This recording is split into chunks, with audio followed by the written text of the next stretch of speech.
Hah, makanan.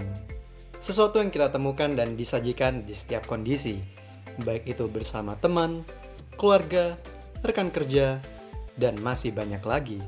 Dari segala bentuk makanan atau kuliner yang disajikan, pasti kita tidak awam dengan yang satu ini.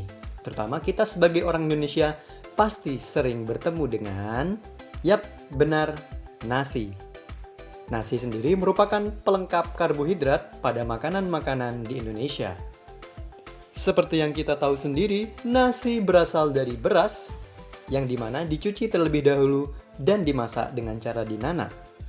Nah, terlintas kan di benak kita alat untuk memasak nasi adalah yang satu ini, yaitu rice cooker.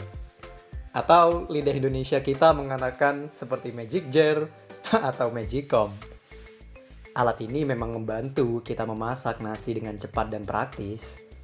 Tapi, apakah kita tahu rice cooker adalah alat satu-satunya dalam memasak nasi? Tidakkah kita semua berpikir bagaimana cara memasak nasi sebelum adanya rice cooker? Apakah memasak nasi tradisional di Indonesia sudah tidak ada lagi?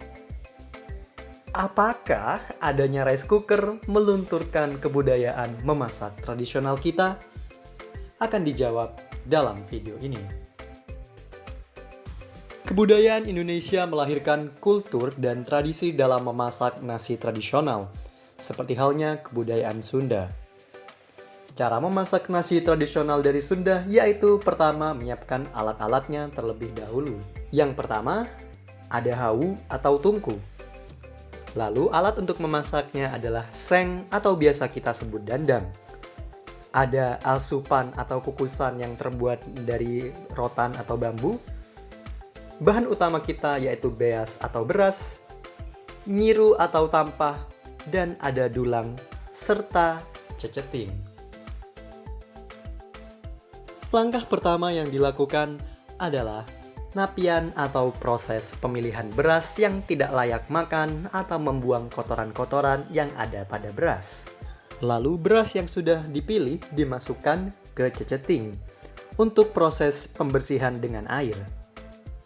Beras selalu dimasukkan ke dalam asupan dengan hawu atau tungku yang sudah dinyalakan dengan kayu bakar agar beras yang dikukus sampai agak halus. Selanjutnya beras dari asupan dipindahkan ke dulang dan ditambahkan sedikit air, lalu aduk-aduk, kemudian masukkan kembali ke asupan, tutup asupan dan tetap jaga api hawu agar tetap hidup.